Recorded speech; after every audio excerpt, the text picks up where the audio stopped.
So were midfield partners Toninho Cerezo and Paulo Roberto Falcao. So were the attacking fullbacks Leandro and Junior, central striker Serginho and left winger Eder. Suddenly, Brazil looked potential World Cup winners.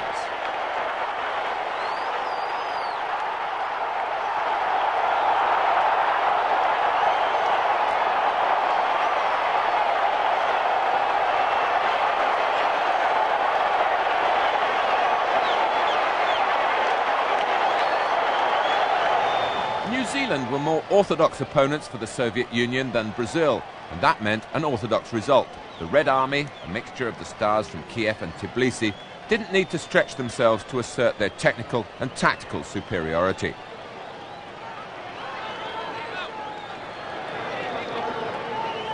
Yuri Gavrilov, a rare outsider from Moscow Spartak, gave the Soviets a half-time lead. But man of the match was the Kiev striker Oleg Blokhin, a former European Footballer of the Year.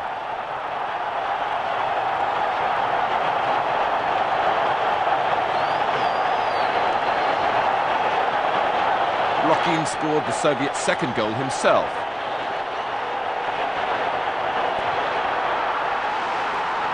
And then he laid on the third for his Kiev teammate Sergei Baltacha.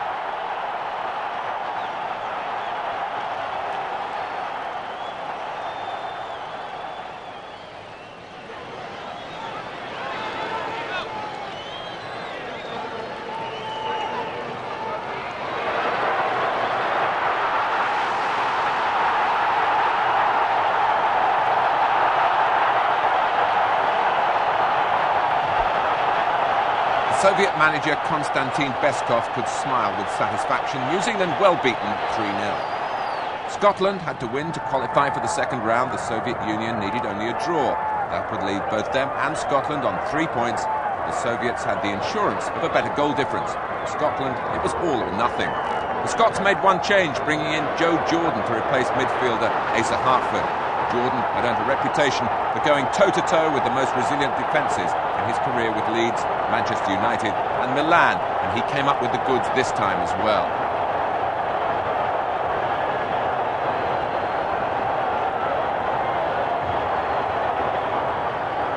At half-time, Scotland still led 1-0, had a foot in the second round. But slowly the Soviet defence cut off Jordan's supply lines.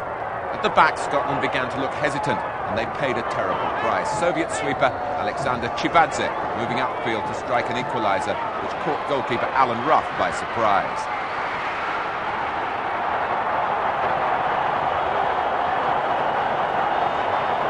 Scotland chopped and changed. Jordan and the tiring Gordon Strachan were substituted, but the introductions of Danny McGrain and Alan Brazil proved too little too late. A horrible mix-up in the Scotland defence, and Ramas Shengelia, Chivadze's Georgian teammate at Tbilisi, did the rest.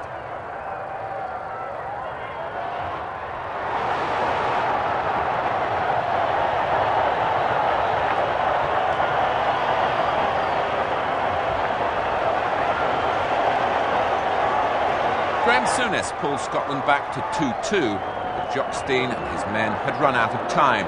Just as in 1974 and 1978, the first round proved to be the limit of Scotland's capabilities.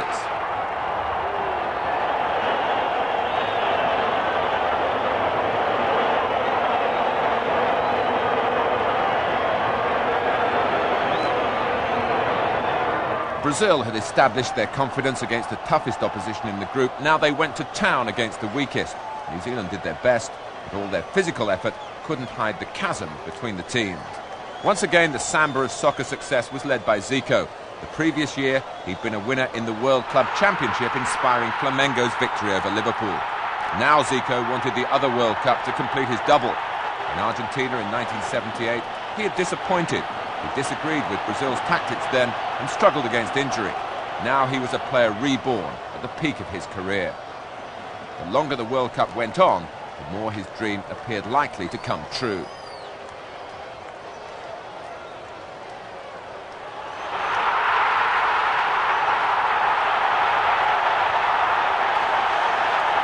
Brazil started with the team which had begun against Scotland. Thus, there was still no room in midfield for Deseu, a vital factor in Brazil's third-place finish 4 years earlier in Argentina. Such was the wealth of talent at Tele Santana's disposal.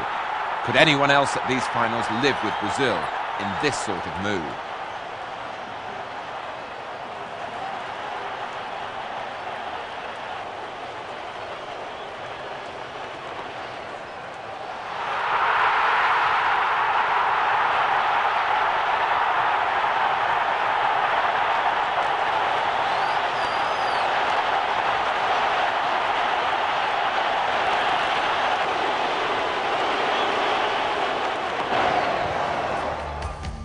Brazil had a 100% record, and the Soviet Union pipped Scotland into the second round on goal difference. So 12 of the original 24 nations went forward. Argentina, the holders, Austria, Belgium, who topped Group 3. Brazil with 3 wins out of 3 so far, as had England. France through from England's group. Italy disappointing so far. Marvellous for Northern Ireland, Poland, then Spain the hosts, the Soviet Union and West Germany.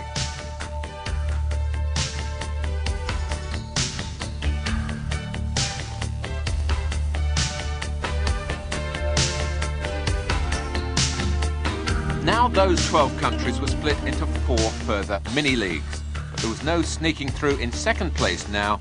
Only the 4 group winners went on into the semi-finals.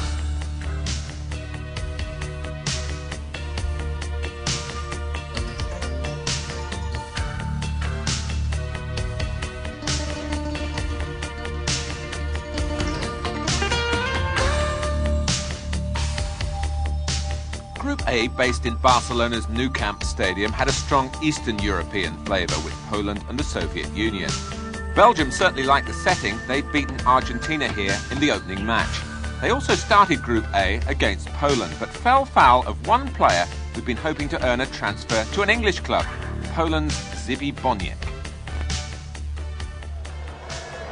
Those English clubs who had checked out Boniek before the World Cup had considered his temperament in doubt. They left the transfer field free to Juventus and must have been kicking themselves after Boniek virtually single-handed demolished Belgium.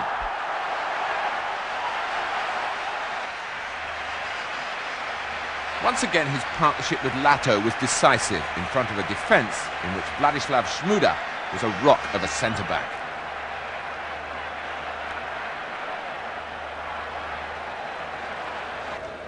Belgian fans saw virtually nothing of Van den Berg, their opening match hero against Argentina. Boniek scored 3 times in the first 53 minutes. This one, a delicate header.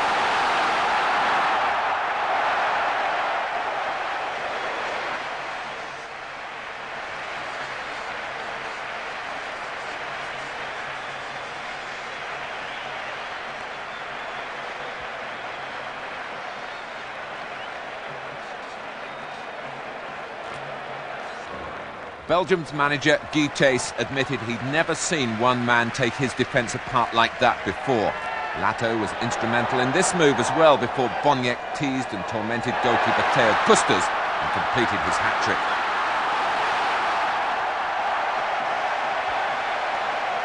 No wonder Poland manager Antoni Piechniczek looked so pleased. Boniek's one-man heroics had lifted Poland to the brink of the semi-finals.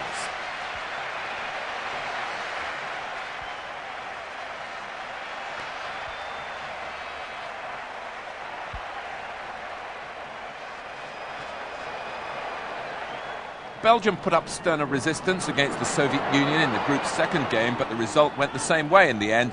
Belgium made 4 changes, including the replacement of goalkeeper Custers with Jackie Munera. He was beaten only once by Oganesian early in the second half, but that was once too often.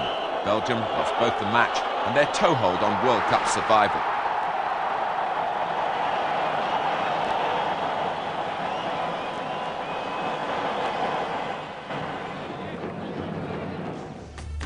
After Boniek beat Belgium virtually off his own bat with that marvellous hat-trick, Poland was sufficiently organised as a side to avoid defeat against the Soviet Union. Poland had finished third in 1974. Now they had a chance to do even better, into the semi-finals. Group B pitted West Germany against Spain, and both of them against